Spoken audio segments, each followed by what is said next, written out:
Welcome to the 1 Minute Preceptor Podcast, your resource for clinical rotation advice and tips to prepare for your externships in healthcare.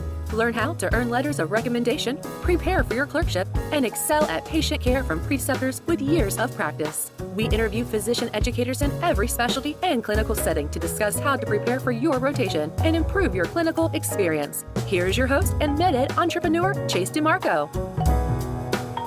Today, we have Dr. Charmaine Gregory with us. She's a nocturnist emergency physician, host of the Fearless Freedom with Dr. G podcast, and co-author of several books, including the Chronicles of Women in White Coats. Charmaine, thank you so much for coming on.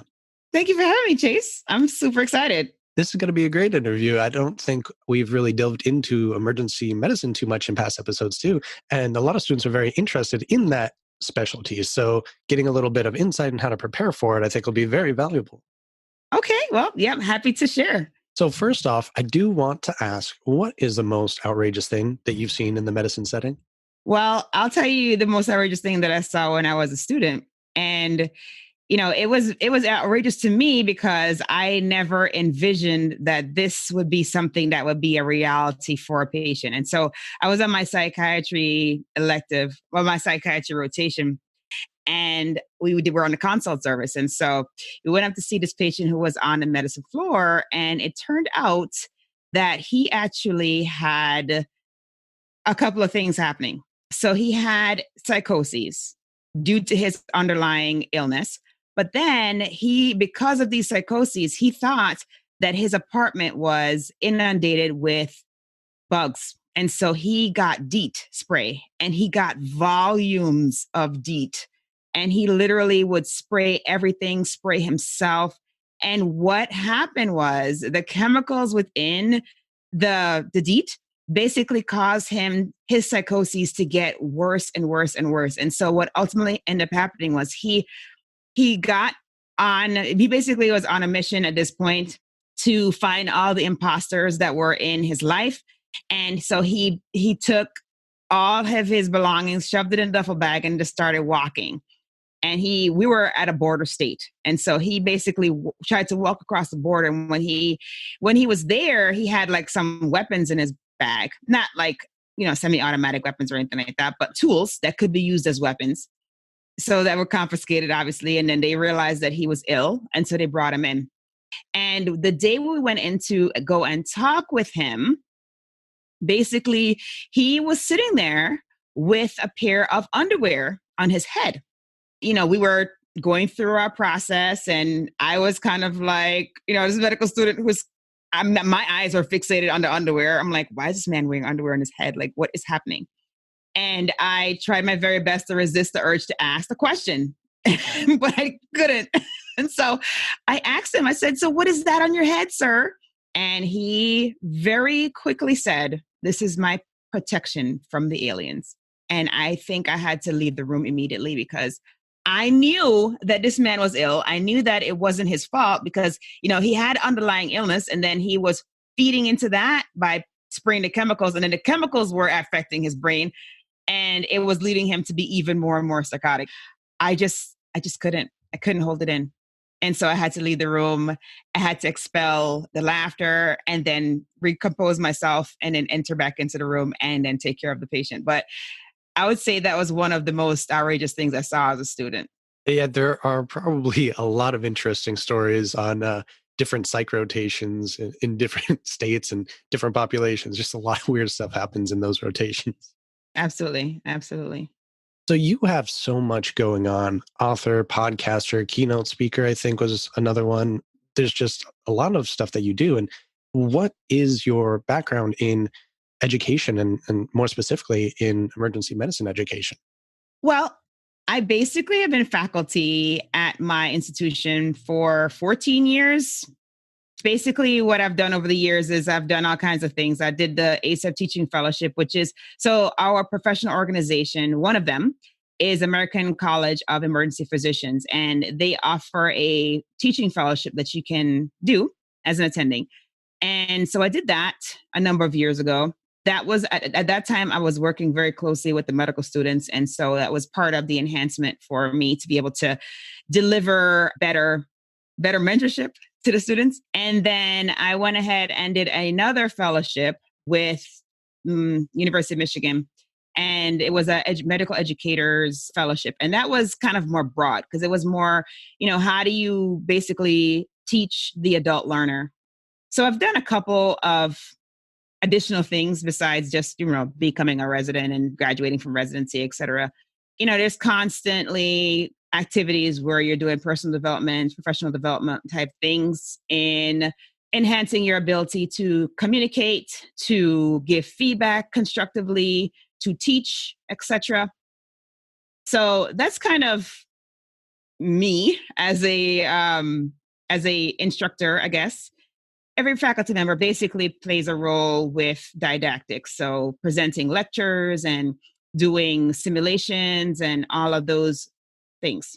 Gotcha. So you're going to have a lot of useful information for the last section when we return to instructors, to preceptors, and tips and tricks for being a stronger teacher to the students. But I suppose we should probably start with some of the student-related questions because a lot of students have shown a lot of interest in possibly becoming an emergency medicine physician. And generally, this can change greatly as students go through different rotations and gain different experiences and see what's a better fit. But what are some tips you would have for students to prepare for the rotation? I would say that, emergency medicine is essentially every single specialty, but the emergent cases related to it. So, the way that we think is at the top of our minds is going to be what is the most dangerous entity that is associated with this particular chief complaint. That is how we think. And so while our colleagues in general medicine or internal medicine may want to dive into every single intricate detail of the patient's life and go through an extensive problem list, that's really not how we perform and how we think. Mainly because what we have to deal with is we're pretty much in the high stakes, low data business. Big decisions, high stake decisions with little data. That's the business that we're in. And so we have to become masters at assessing very quickly, then figuring out what is the prominent issue and what is the thing that is going to be undermining the patient in the short term, right? So once we've established that and we know what is the most dangerous issue related to the chief complaint, then we can go into other things. So when a student is presenting to me, I always ask them to think of that as their very first thing. Now, I'm not endorsing early closure bias, right? So that's not what I'm saying. I'm not saying that if somebody comes with chest pain, you should only think of a myocardial infarction. No, you should really think of the top 5 or maybe even the top 10 things that could kill them in the next 15, 20 minutes, hour. But you should start with that. So that's what I'm getting at. And so, that will definitely help you to really curtail how you present. You prioritize that, and then you would have a plan surrounding that, right? And then the other thing to keep in mind is that what people say when they come in to see us is not necessarily what the actual chief complaint is. So, it's not unusual for us to have a patient, particularly an elder, come in and say something like, I just don't feel right. And then that's so specific, right? I just don't feel right. And so, that can translate to, I'm having a heart attack. I am having a bowel obstruction. I'm having appendicitis. Like, that is a huge net.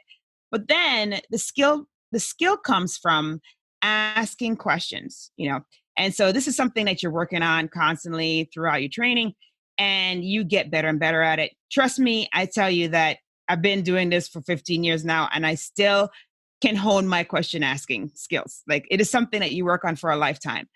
But what happens is you start to ask appropriate kinds of questions. And so these would be open-ended questions. So if you go in and you say, I heard you have chest pain, where is it located? That's kind of directed the patient down a pathway, right? Whereas you want to go in and you want to say, hey, Mr. Jones, what brings you in to see us today? you might get a totally different answer. Like Mr. Jones probably told triage, oh, my toe hurts. And then when Mr. Jones starts talking to you, when you have an open-ended question, like, what is it that concerns you? What brought you in today? You get a completely different answer, and you're probably going to get to the meat of the issue.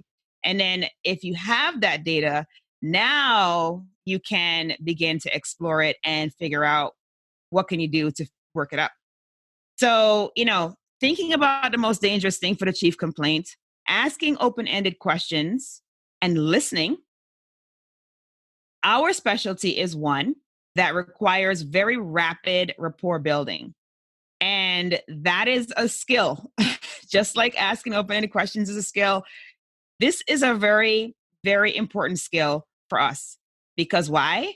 People they don't know us, right? They're seeing us for the very first time. They're seeing us in a high stress, high stakes situation.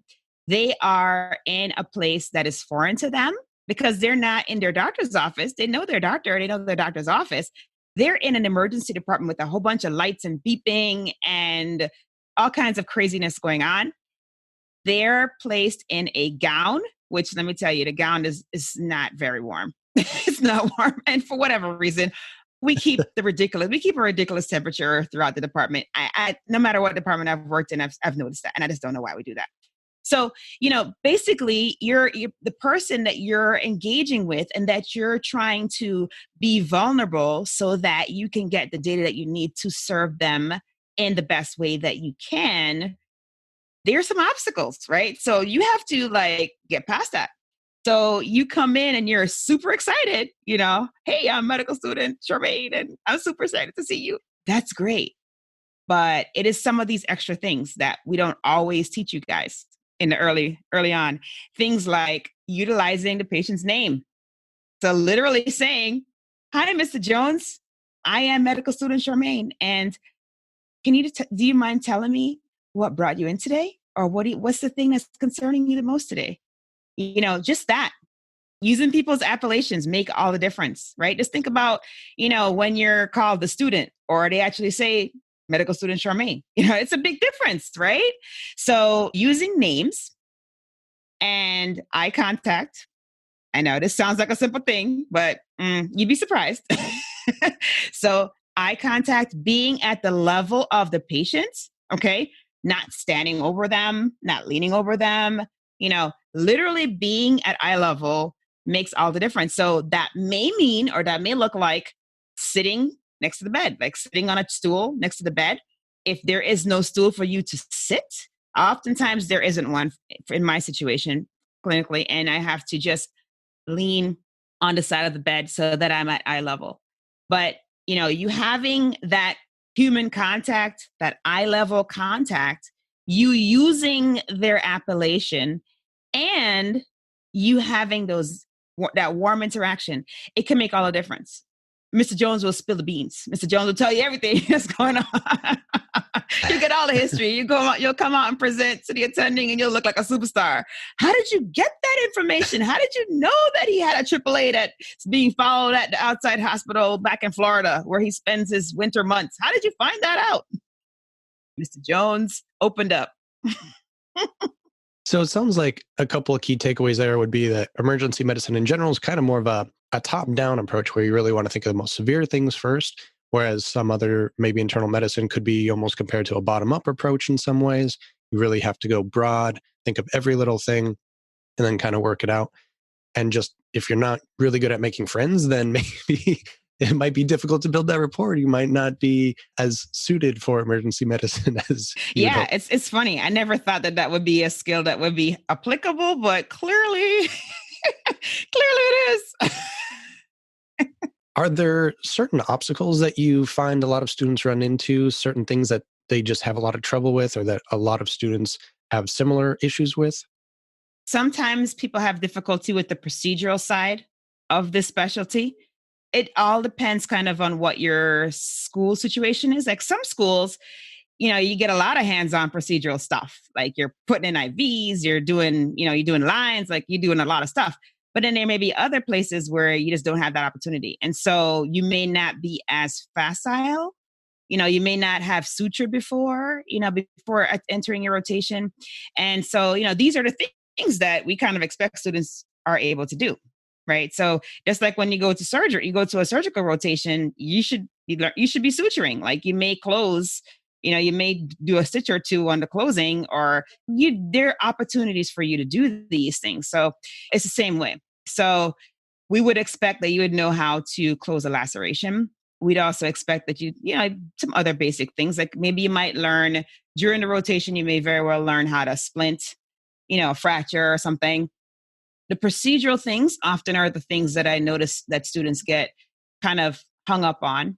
The other thing is basically kind of condensing and figuring out what's important. And you know what? That's not even just intrinsic to our specialty, but I think that's as true from the student's standpoint. Why? Because you're just at that stage of learning where you haven't gathered enough experience, number one, and you haven't gathered enough exposures, associations, maybe, to be able to figure out when someone is not being straightforward with you or what they're saying, and you'll be able to read between the lines. So I think that those are the things, because it's not unusual. And this happens to residents too. So don't think that you're alone when as a student. There are times when the resident will go in and they'll see the patient. And then of course, I've seen the patient before they've seen the patient.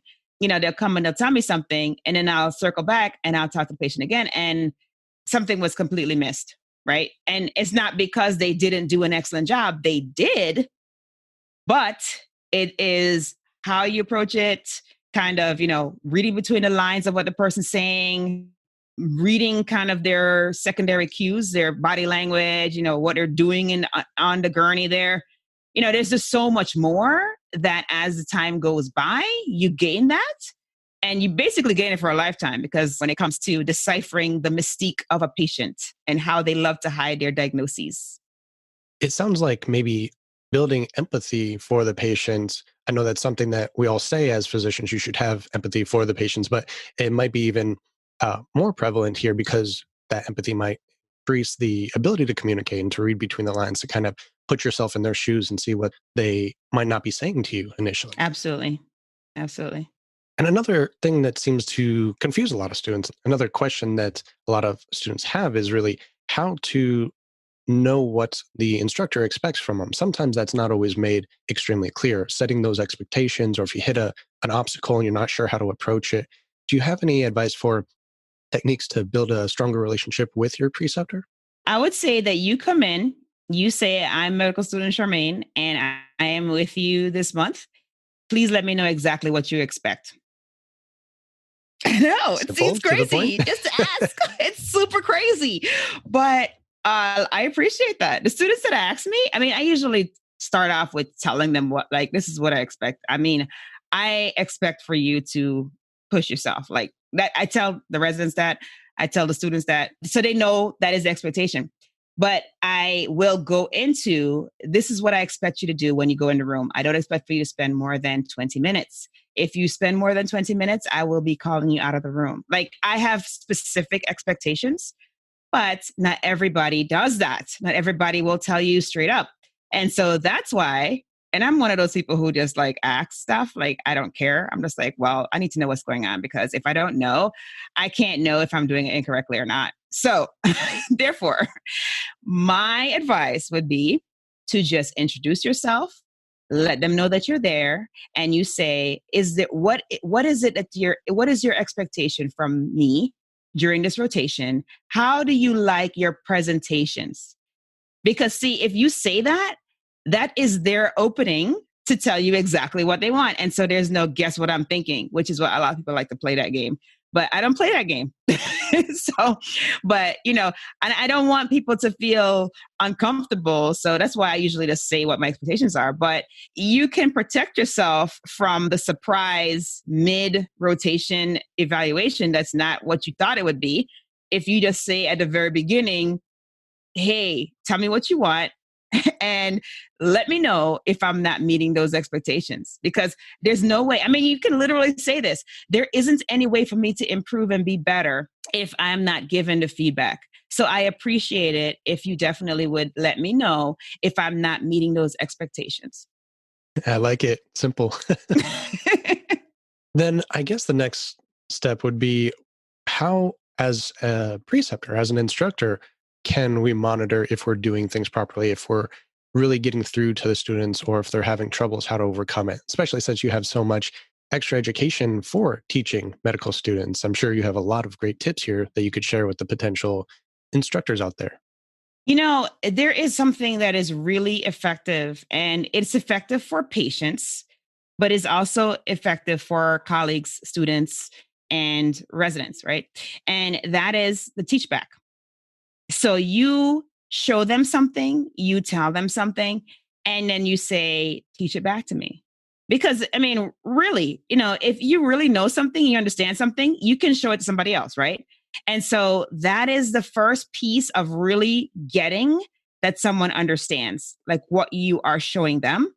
So, and then the next thing is to definitely do feedback in real time. So don't, and this is something that we do as a bad habit. It is something that we do, by happenstance because we're super, busy, or we got called away to the next thing at the end of the session and we didn't get a chance to circle back with the student. So we don't do it on purpose, but it is best to give the feedback in real time. So at the end of the shift, I go over their cards with the students and I'm like, look, so first of all, they have an expectation. They have like a goal. They have a goal for the shift. So the goal might be something like have a better differential list, or be able to do a particular procedure by the end of the shift. So they'll have an intention, a goal for the shift, which is good, right? Because when you're doing intentional learning, right? When you're really trying to internalize something for life, then you need to be very, very direct about that. So you have to set an intention to start off, and then you would be working throughout that time period to course correct and keep going so that it becomes something that you now have as a skill forever. At the beginning, we set the intention or the goal. And then, shift goes on. Of course, we're giving feedback all along on the different patients and how would we manage them, et cetera, et cetera. And then at the end, we would then circle back and say, well, how do you feel that this shift went? And I don't tell them like how I think, I mean, oftentimes I'm kind of like outspoken. So I do tell them like if I think something's not right, like right then, I don't wait. I don't wait for that. I'm like, this is a teachable moment right here. We're going to address this. And so that is the key, right? So you want to have introspection. You as the learner, you want to have introspection. So the person who is mentoring you, or the person that is facilitating your learning, they basically should be asking you, how do you think it went, right?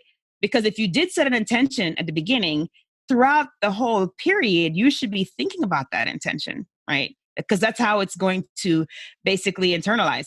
And then at the end, you should have a synopsis of what that experience was like for you. And so you should be able to relate that very easily.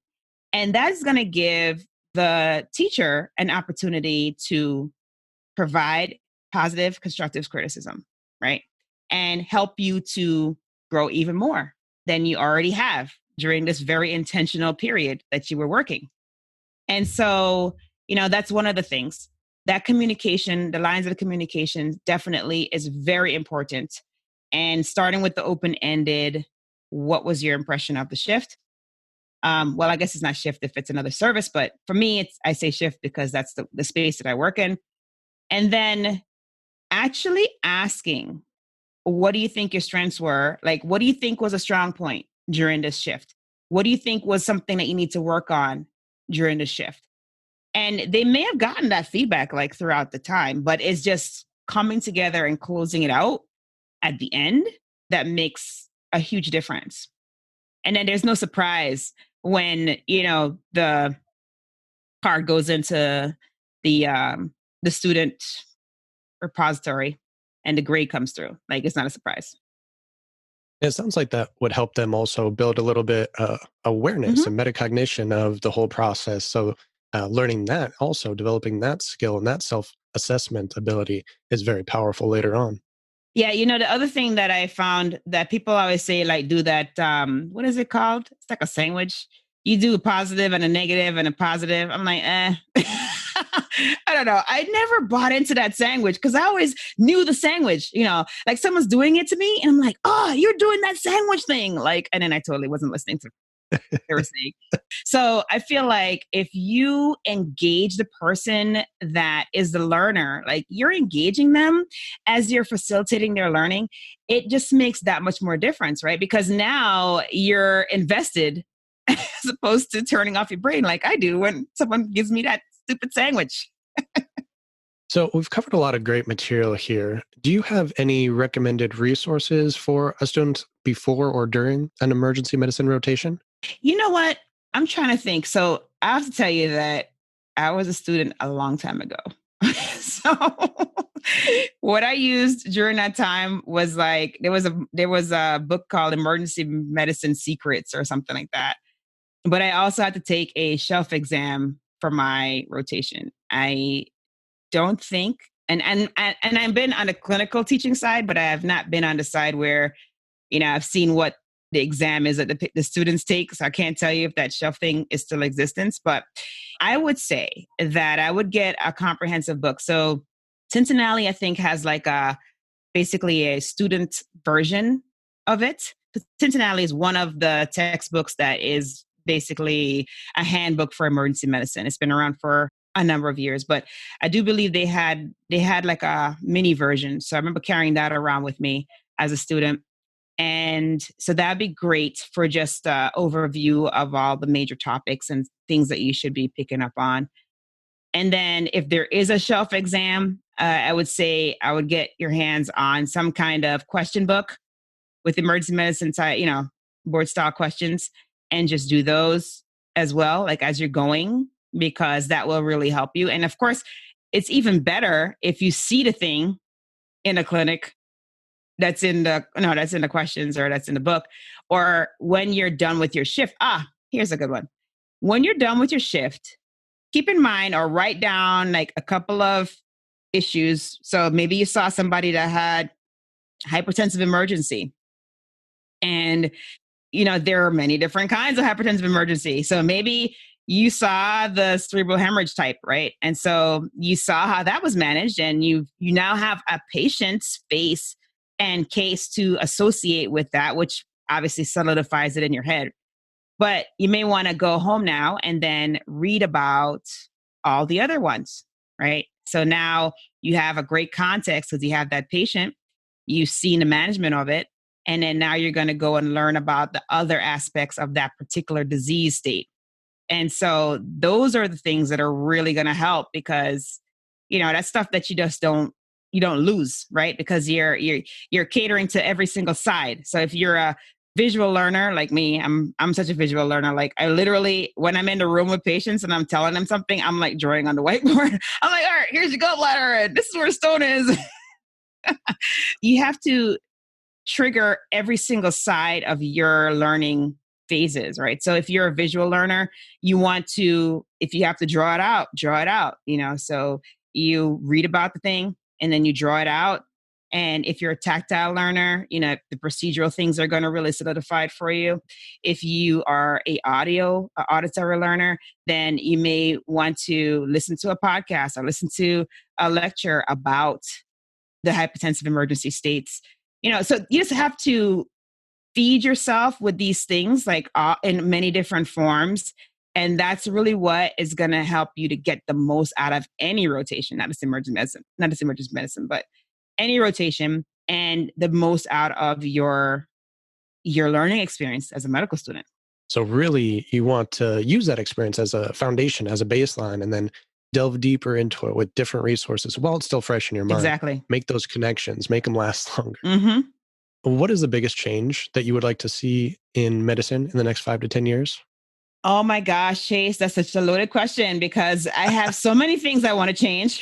But I would say, as far as our education, I feel like the biggest thing that we need to change is we need to not tell us, as in, the people that have gone through it, that the only way to make a difference in medicine is to practice bedside medicine.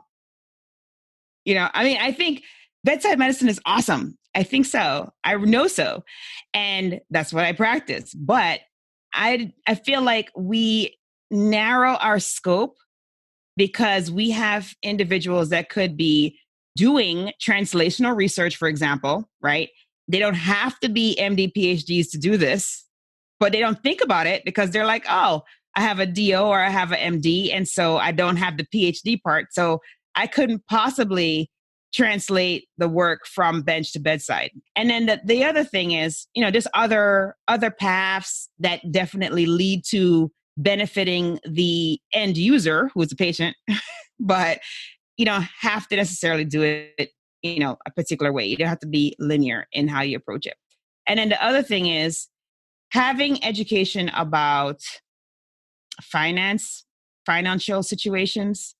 Because what happens is this: we go through the pathway, we do the things, we take the tests, we jump through the hoops, we get to that place that we've been dreaming of from whenever, 8 years old or 25 or whenever you decide you want to do this. And then you're out there and you're done with your training and they're like, all right, well, you ready to hang your shingle? Or you ready to get a job? And you have no idea about anything related to that. And there's a lot related to that. So if you're going to start your own thing, that is entrepreneurship. And there is some financial things associated with that. And so if you have no clue, it can get kind of ugly. You can kind of, fall a lot on your face and then have to get back up. If you make a wrong decision in your contract, that can be ugly too. When you're joining a group of people and you're doing this thing. So I think some basic knowledge or some basic training on finances. And I know this is not B school, but I get it. But even something like even even a couple of lectures that just said, hey, this is out there, just be aware. And if somebody decides they want to run with it, then great. If not, at least you've been exposed and it's not a surprise. Yeah, definitely agree. Luckily, there's so many great resources and podcasts out there for learning finances for physicians. We had one interview last season. I think we might have another one or two this season. So there's definitely resources out there for students to start looking into ahead of time so they can plan and learn and grow as their education grows too. Absolutely. I would highly, highly recommend it. Highly. Did I say highly? Highly. And where can the audience find out more about you and your resources? So the podcast is Fearless Freedom with Dr. G. And that is, the podcast basically deals with fear, right? The reason why the podcast even got started, it's kind of funny because literally I have a fear of public speaking. And I know you're probably like, what? You're pretty talkative. Like, how could that even be? But I do. I have a fear of public speaking. It's mitigated now, but it was pretty bad, some years ago. And so the podcast was started on that premise. And what has happened is that there have been many individuals, a lot of them are from medicine, that have come on and talked about their fears and how they've overcome it. And sometimes we even do a deep dive into the psychology of fear, et cetera, et cetera. So it's fun. It's a fun thing to listen to. And so that's that. And then I'm at Charmaine Gregory, MD on all the listening platforms, all the social media platforms, except for Twitter, because I never fix my Twitter. So my Twitter is Charms, CHARMS, F as in fish, IT, doc, DOC. And website. Oh yeah, website. ferventlyfitwithcharmaine.com. And on the website, I have some stuff. I have, the stuff about the book and the podcast and speaking stuff. So yeah, check me out. Hit me up. Awesome. Happy to chat. We'll definitely add that into the show notes so people can reach out and learn more about you and your materials. And I wanted to thank you so much again for coming on and sharing your emergency medicine knowledge and education skills. No problem. Thank you for having me. Our Med Student Mentor Facebook group is a great place to gain insights and ask questions. This group is full of students and educators to guide you through your clinical rotations and ask your clinical questions. So search for the Med Student Mentor Facebook group now and learn how to become the clinician or educator that you want to be.